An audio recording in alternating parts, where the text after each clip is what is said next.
I would like to take a moment to introduce two legends of Woodstock 51 years ago. Over here we have Michael Lang and Henry Diltz, without whom we wouldn't have had Woodstock. Henry we're doing a lot of work with. We're actually digitizing all of his legendary photographs of the legendary concert and preserving them for our generation, the next generation, and the next generation after that. So we're going to be talking a lot about the photos. Michael and Henry, who were there, they lived it. They're going to be talking about photographs, the stories behind the photographs. We welcome you to come stop by and check out some of these photos and some of these great stories. And with that, I will give it over to Michael and Henry. So Michael called me one day and said, we need you out here. I'm sending you $500 and a plane ticket. And I flew out to White Lake, New York. First day I walked through the woods, and that's what I saw. My first glimpse of the stage being built. They had just moved from a different venue, and they had 3 weeks to build the stage. And that was about a week into it, maybe week, something like that. And so I spent the next few weeks photographing this building of this big stage. And so it was kind of like an aircraft carrier in a sea of green alfalfa blowing in the wind. This big plywood platform right in the middle of all that. And of course that green field would soon be filled with almost 500,000 people. Mel Lawrence was in charge of the grounds, building the fences, which never got built. It wasn't his fault. Yeah, or was it? That was his fault. It wasn't? It was. And so this is Mel Lawrence's dog, Otis. Mel was a guy that I knew really well, and so I hung out with him the first couple of days, walking around taking these photos. And there they are building that huge stage with the speaker towers and lighting towers. So Mel was in charge of the physical site, toilets, layouts, water, survival, food, things like that. You got the toilets built. Some of them, yeah. Right, or rented, yeah. So every day, so there they are in the construction trailer, looking at the blueprints. Michael Lang in the middle, Chip Monk, who was the lighting director, with his back to the wall. And here they are building the stage. So this is my job every day, was to go to the stage and watch all the hippie carpenters sawing and hammering, and building this huge platform. And there's Chip Monk doing some of his light rigging. Oh, and then here is, so there's Michael Lang and Chip Monk surveying the work.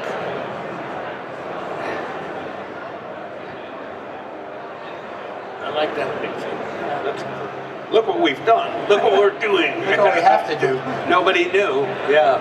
And this is behind the stage. It rained, as Michael pointed out, almost every day it rained. There was a lot of mud, and that is Lisa Law, who was from the hog farm, in charge of the camping area. This is Rona Elliott. You know Rona? You know Rona Elliott? No.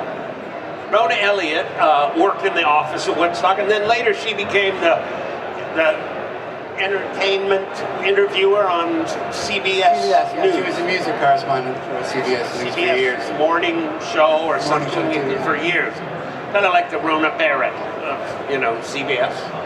And a dear friend of ours. And here she is in the office, manning the phones.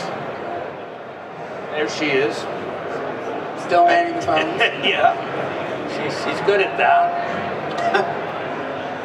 There's Michael Lang on his motorcycle. I'd see Michael every day. He'd either be on a horse or a bulldozer or a motorcycle or whatever. And he always had, that was very typical. He always had very positive attitude.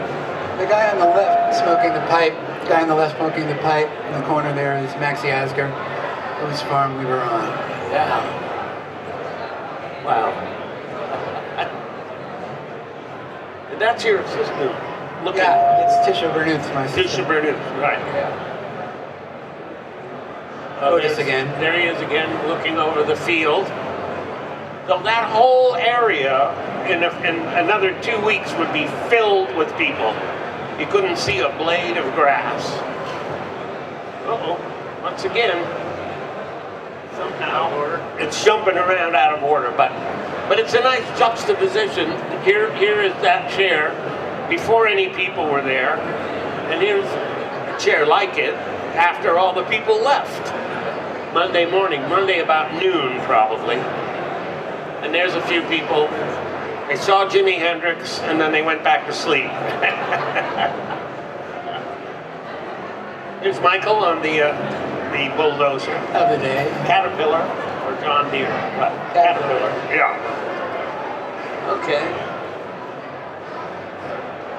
You learned how to do that right there. Yeah. On the job. Wow. Here he is. Oh, house John. You're making the ground flat, right? So Making the ground wet, muddy. yeah. That's an action shot there. I'm watching your. And here's Chipmunk again, the lighting director, with his forklift. That's a different story. Probably raising his amps or lights up on the stage. A lot of activity for a couple of weeks ago. Yeah, we had been working at a site in a place called Wallkill for 3 months, building, and my partners had gone up and made kind of arrangements with the town board for us to be coming and doing our festival there, and described it as wandering minstrels on a Sunday afternoon. And once my crew started coming up, they didn't look like my partners. Suddenly the tide turned, and finally after 3 months they passed a local law basically saying, get out, you can't do this here. And so a month in front of the festival we had to move, and a day later we found Bethel, that magical field. So there's Chipmunk, famous lighting director. He also did the lights for Monterey Pop and for the Miami Music Festival, and worked with the Rolling Stones and everybody, really. What? Fillmore, right? Yeah, Fillmore. He's Mr. Lighting. In fact, a German lighting company last year had me print up 50 huge pictures of him that they gave away at a big German convention for lighting because he's so famous. They gave them all away to all the German lighting people. He lives in Australia now. There he is at his desk in the construction trailer. You know, it's funny. Michael also had Woodstock 94 and Woodstock 99. And the difference was, first of all, there were no cell phones, right? And 94, there were walkie-talkies, right, and stuff. But in 94 and 99, there were 100 trailers parked backstage. In 69, there was one trailer, and it was where he did his light right there in that little trailer with no furniture. Here's the. This is the. You tell. This is the Hog Farm. Hog Farm was a commune from New Mexico. And had been part of the psychedelic movement, and we're used to doing big outdoor events and used to dealing with people who were having bad trips, and so we brought them out to help people settle in once they got there. People were coming from inner cities. They probably had never experienced a night out in the country before, so they would help people set up their campgrounds, and once they got set, they'd sort of encourage people to help the next group that came up. And they were also providing free kitchens and medical help, and really sort of set the tone for what we were hoping the weekend was going to be. Yeah. So here they are in the middle of the field. Praying for a helicopter. Pray for a helicopter, yeah. Anytime you wandered over to the hog farm camping area, you would find all kinds of amazing things, like this going on. Like this. This is the kitchen where the ladies were preparing food for the masses, chopping up cabbage here this particular day. A lot of rice and vegetables. Yeah, yeah. And there's one of the hog farm buses that came out from New Mexico, and the little stage there. So every afternoon, all of the people from the hog farm would pile on their school bus and drive down to this little lake nearby and go skinny dipping. So literally every afternoon, I would go along. I didn't go every afternoon, but some afternoons, and go to the lake. This would be the bus full of the hippies, the hog farm hippies. I love that. Guy playing a guitar. Lots of little children. Very lived off the land, very natural people, wonderful people. And so here, oops, here we are, jumping ahead. Here we are, swimming. And this lady, lifting the little boy, this is one of my favorite sets of pictures. He's lifting her little boy out of the water. There's, yeah. I wonder where that little boy is nowadays. And so here we are swimming. That was the scene. Well, this is later during the festival. Everybody went skinny dipping.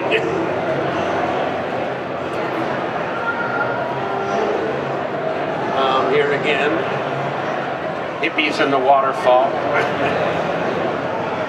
This is one of the sites at the hog farm village. I mean, they had, all these teepees and tents and little yurts, and it was so great, such a natural way of living. And then here is their please take care of Mother Earth and follow these rules. And you have to get up close to read it, but it's all the do's and don'ts of camping. So this was, you said on a Wednesday maybe, or Thursday? Yeah, Day before. The day before, yeah. People were starting to arrive and blocking the road with their cars. That was just a little country road. All the freeways were closed as well. And that's why everybody just left their car by the road and you couldn't even drive by. And so this is the beginning. This is maybe the day before the concert. No, it's a few days before. Yeah, a few days before. People are starting to gather. Right. And then that's what it looked like when 500,000 people showed up. Yeah. 500,000 strong. Right. Yeah. This is before the concert, people gathering, what it looked like from way up the top of the hill.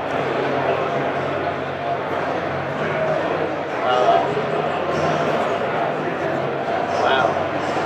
So what were those things hanging up in the air there? Those are the lighting trusses. Those are the lighting trusses that never got their lights. Yeah. Wow.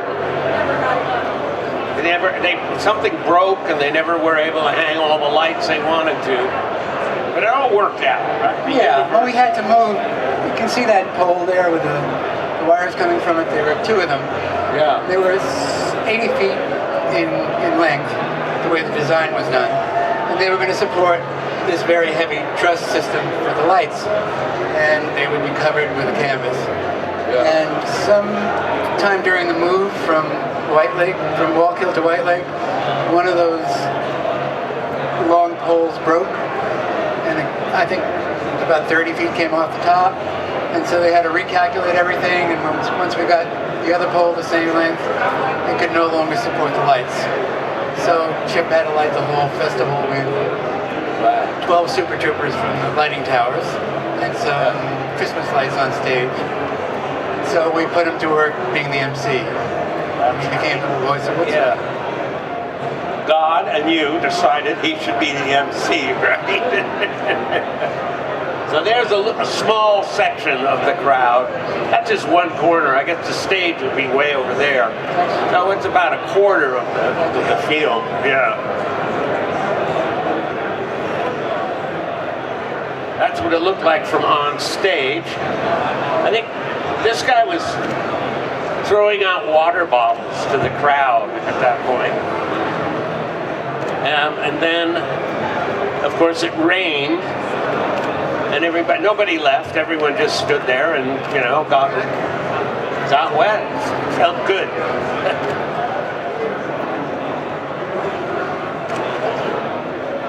So there's during the rainstorm.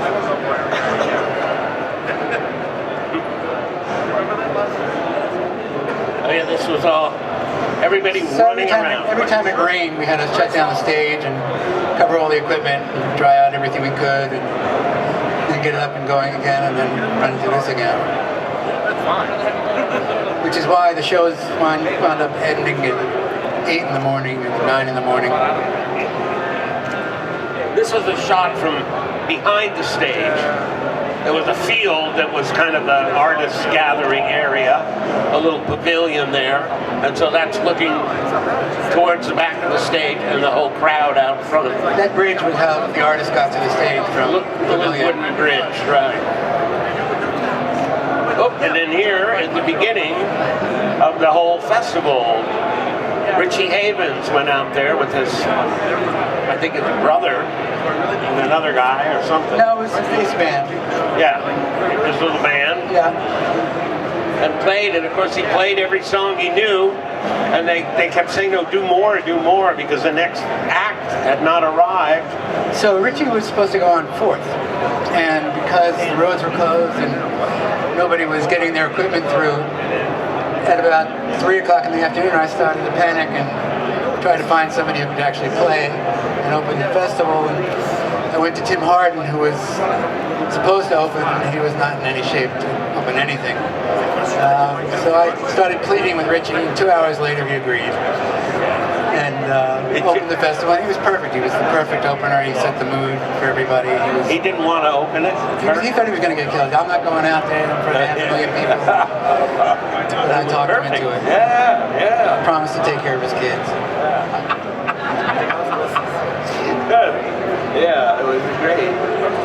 There he was playing. And that's where he sang Freedom. He just made up, he didn't have any more songs. He kept trying to come off stage, and I kept pushing him back on stage because I didn't have anybody to follow. So he started making up songs. Yeah. And then here's John Sebastian, who had wandered over from the town of Woodstock, and he had taken LSD that day because he wasn't supposed to play. He wasn't on the bill. He came over to see his friends, and the next act had not arrived, right? And so there was 500,000, 450,000 people waiting for the music, and no helicopter yet. So somebody shoved a guitar in his hand and said, "Quick, go out there, sing something." Chip said that, yeah. Sing something. So he sang the most amazing set to that crowd. And I always said, to me, it was like he was talking to his best friend. I mean, those 450,000 people was like his best friend. And I've said that for years. And then last year, when we did some interviews together, John described it. He said, you know how you sit around a coffee table smoking a joint with your friends? He said, it was just like that, only much huger. But he was very natural, and that's one of my favorite pictures there. John facing the crowd. It was this was like, there were moments like this throughout the weekend where the communication between this massive family and whoever was on the stage was just so perfect, and this was one of those moments. Yeah. Joe Cocker on Sunday afternoon, just before the rainstorm. Joe was kind of unknown in the States then. I think he just started to have a hit with a little help from my friends. Right. And when I booked him, I thought he was black. and there he was. From his music, yeah. And we'd all heard his music, but we'd never seen him before, and it was quite a revelation because he played air guitar So soulful. the whole time. He moved around. It was really amazing to see. But Joe was a disciple of Ray Charles. It was his... And then at the side of the stage, the Jefferson Airplane was sitting there all afternoon waiting to go on. They didn't finally go on until... They were just watching the other acts. Yeah. But they went on about 4 in the morning. 5 in the morning they went on. So here they are spending the afternoon. Bill Graham is in the background there. And there's Grace Slick with a cigarette. And then, so I took a lot of pictures of Grace Slick and the drummer's girlfriend. That was Sally Mann, the drummer's girlfriend, and a girl that I'd known from the club scene in LA. And I found her on Facebook a couple years ago. She's now an attorney in Dallas, Texas. Sally Mann. And she wrote a book about her groupie days.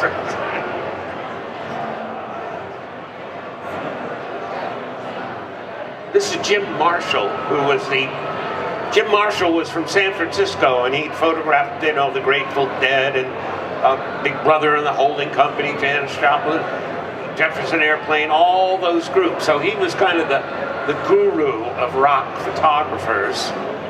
And in that very moment, he told me, he said, look at this lens. Nikon loaned me this 500 millimeter lens. Why don't you put it on your camera and try it out? So I put it on my camera and I turned around, and what I saw was Grace Slick on the other side of the stage. As far as that wall over there. And I put the thing on and got that picture.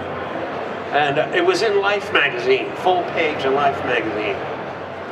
Great And, shot. and I love that picture. So one day, years later, I saw Grace Slick at some convention, and I walked up and I was going to tell her that I'm the guy that took that famous picture. I said, hi Grace, I said, my name's Henry. I said, you remember that picture of you at Woodstock with the red sunglasses? She said, oh yeah, Jim Marshall took that.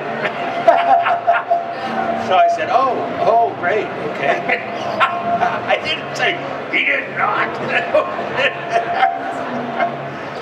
Oh boy, okay. So here's, they went on at 5 in the morning, and this is probably 6 in the morning, or 5:30. It started getting light. And you said, who's that guy? Nicky Hopkins was Nicky joined them Hopkins for- joined them on the right side there. Nicky was a kind of legendary keyboard player. Played with the Stones. Played with everybody. Yeah, that's cool. I like that picture. Yeah, that's great. Grace early in the morning singing. Grace and Grace. Yeah. Swami Satchidananda, a wonderful gentleman guru from India, who kind of, you pointed out. Yeah, he sort of introduced yoga to America in a big way. He started the Yoga Institute. My friend Peter Max brought him over from India, and he became an institution here. But he gave this kind of, we thought it would be a spiritual message at the beginning, which we thought was fitting. And he did Did a good job.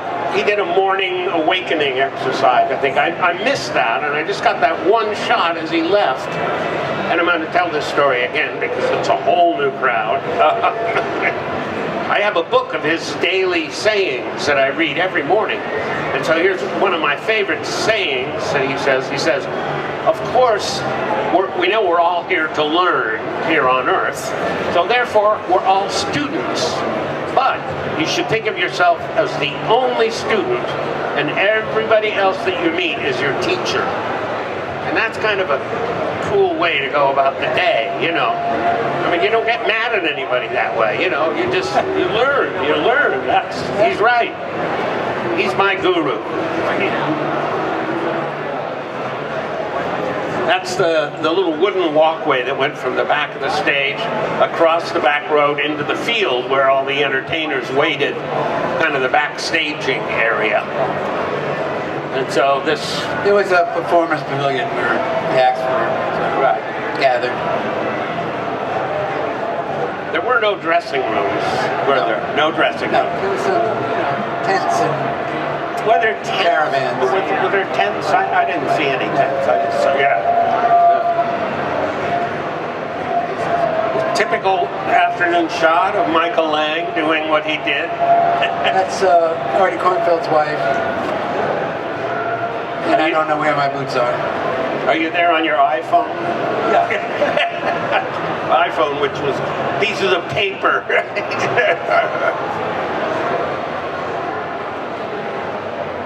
Wavy gravy. Wavy Gravy from the Hog Farm and Chipmunk on the other side. Yeah, Chipmunk became the voice of Woodstock. I think he was the one who said, "Don't take the brown acid." He had a very low. I mean, he didn't say don't take it. He said it's not that particularly good. Yeah, be careful of the brown acid. He said. I mean, and he was a lighting guy, you know, he wasn't but so when Michael said, you get out there and talk to the crowd, he happened to have this very low, kind of soothing voice, you know, ladies and gentlemen, Jimi Hendrix, you know. And so it really had an effect on the crowd, the way he read. And in fact, he had to read all these messages that people would pass up on stage. You know, say your wife is waiting over, your wife's having a baby over at the table, you know, your medications are back, and you know, people trying to get in touch with their friends. The only way was to hand a little piece of paper up on stage. There were a lot of comments about your medication is waiting, and I'll meet you. Your medication. Yeah. Well, you didn't have to go far for that, right? I mean, it was God's herb, right? Everybody was smoking God's herb and passing it around. I mean, that's one of the reasons it was so mellow. So mellow. And you're the other reason, and Chipmunk, the other reason, and Swami Satchidananda, all of that. I think the angels had something to do with it as well, you know? Here's the next act arriving in the helicopters because all the roads were closed, so none of them could drive in anymore. Very exciting. Those were the food concession area up in the back, but they ran out of food the first afternoon.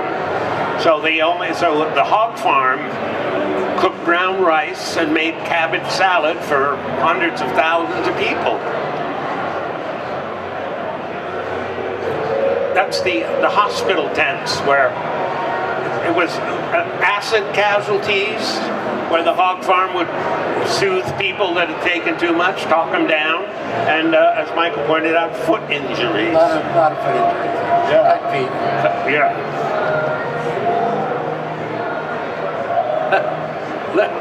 But I mean, really, I just love. I mean, look, Little yoga all going that on. stuff going on, yoga or whatever. Yeah, yeah.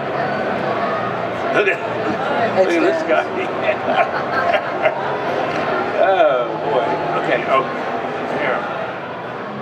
So there's Tim Hardin wrote "If I Were a Carpenter." He wrote many beautiful songs. And he was a great artist, and he was a neighbor of mine in Woodstock, and he was just coming off of a heroin binge, which ultimately killed him. Here's Tim Hardin working out a set list, trying to work out a set list.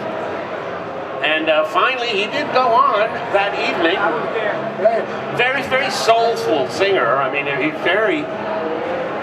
he's an amazing guitar player, singer. Amazing.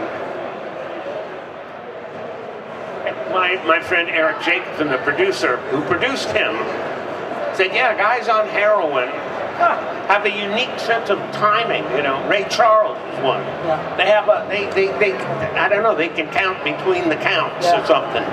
So it's part of what made him so good, and also what killed him. Yeah. Joan Baez, the first evening, that was wonderful. Very, very soothing, very wonderful music. And same thing with Arlo Guthrie. I mean, Arlo Guthrie, I think... He was in shock. He was in shock? I don't know. I think he's a national treasure. If you ever see him, you go to a concert and see Arlo Guthrie, you will learn a great deal about a lot of things. He's amazing. these are a little out of order, but back to the building of the stage. Once again, just to reiterate, and here we are, trying to figure out how it's going to work. Right? I was explaining the turntable. The turntable, yeah, right. Wow. There we are, a shot. Somebody's convertible driving down the road a few days before the festival. Where there were fences, actually. There were fences for a few days. Right. Some fences, but yeah. And then here's Crosby, Stills, Nash when they played that night. I had just done their album cover in LA a few months before. So they were the group I really wanted to see. And I didn't know when they were going on. I happened to be way at the back of the crowd. I'd walked up there to get a shot looking down, and I heard Chipmunk. Chipmunk said, "Ladies and gentlemen, Crosby, Stills, and Nash." I'm like, oh shit, you know. I'm way in the back. I had to work down all the way through the crowd. I mean, I got there for the last, half of the set. But I got to jump up on stage real quickly. I had the all-access pass from Michael. But, I tried to get on stage, and you can't go,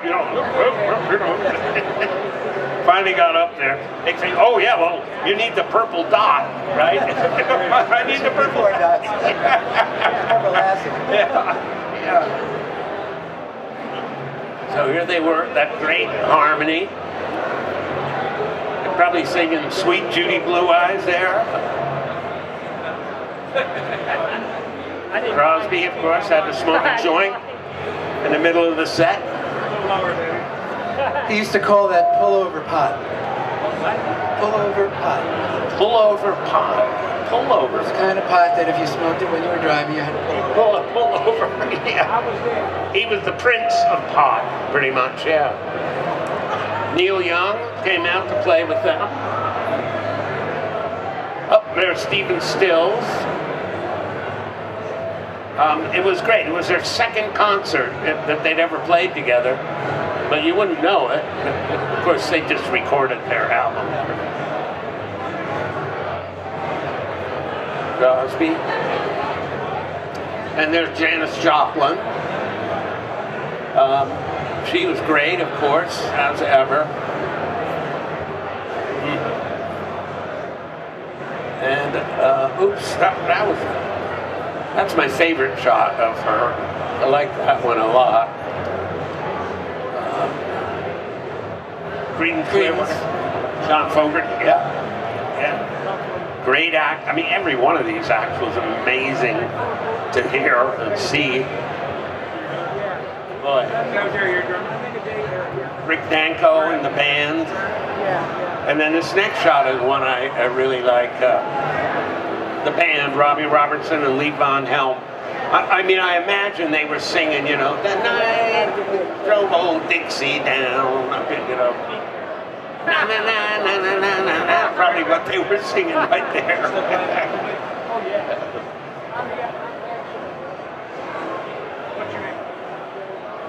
Canned Heat.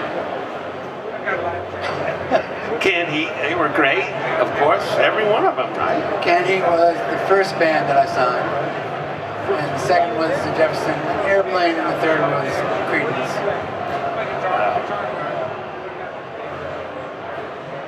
There is Johnny Winter. Johnny Winter. What he said. Amazing guitars. Yeah. That was great too. The Who. That was a great moment. The Who playing, and I was so close to the stage that I couldn't get them all in the same shot. They were too spread out. But for one moment, there was all four of them in the camera. I got that one shot of all four of them. That was very dynamic set. That was really great. Ravi Shankar. We all played Ravi Shankar up in Laurel Canyon. We'd wake up in the morning, light the incense, light a joint, put Ravi Shankar on. Oh man, what a way to start the day. 2 hours, a little more than 2 hours. Wow, yeah. Look at Keith move. He looks. This might have been the last note, right? I don't know. And then, of course, Monday morning, Jimi Hendrix came out, as you know, it was just early morning, and he walked out, and it was pretty amazing. Of course, we'd all been up for 3 days, basically, with a little nap in between, but to see him walk out, and we were all a little shell-shocked by then anyway, and they had those bright bandanas and all, it's like, whoa, what is this? And then they played a couple songs, and then he played the Star Spangled Banner. Sounded kind of like that, right? Star Spangled Banner with all the sounds of war in it, all the planes and bombs, and then it occurred to me some years later that when Francis Scott Key wrote the Star Spangled Banner, he saw the bombs bursting in air, the rocket's red glare, all those sound effects were right there when the song was written. So Jimi Hendrix was bringing it all full circle, pretty much. Pretty amazing moment. And then as he walked away from the stage, I looked over the edge, and I could see him, you know, like the champ, you know, and everybody trying to get to, some guy trying to get an autograph. Imagine if there were iPhones, all the people, so let me get a selfie, right? Wow, a neat day. That's what it looked like. It looked like a Civil War battlefield with all, you know, dead horses and stuff all over the field. Without the dead horses. Huh? Without the dead horses. Yeah, but, you know, all that stuff. And then some people went back to sleep, and then people started picking up all the trash. And Michael tells the story. Yeah, about 11 o'clock I had to make it down to the bank in Wall Street, and where all my partners were waiting, and I got a lift from a helicopter pilot who was leaving late. And the last thing that I saw was this huge peace sign. Kids were all dragging the garbage into this huge peace sign. Peace sign made out of the garbage, huge on the ground. Unbelievable. Really? Something. That pretty much said it for the weekend. Yeah. There's that chair again. At the end of everything.